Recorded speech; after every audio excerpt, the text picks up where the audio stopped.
Dumbbell scoop press. And what the scoop press does, it almost starts as a front delt exercise that transitions into a front delt, middle delt press overhead. So of course, I love the pressing exercises for shoulders. They're the best of the best, and we always have to do them.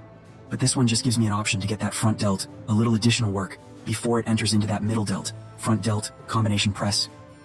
The dumbbell hip hugger, which does a great job of actually placing both the rear delt and middle delt in that contacted state.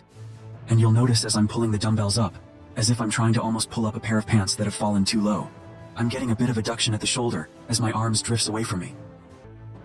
The dumbbell cheat lateral. I've talked about before the benefits of sometimes just going a lot heavier than usual and swinging the weight a little bit, with the idea being not to have the prettiest looking concentric part of the exercise, but to have the most effective eccentric part of the exercise, which if I pick up those heavy dumbbells, I can move them a lot more effectively if I use some of that momentum in this case with a push press instead of, let's say, a regular press.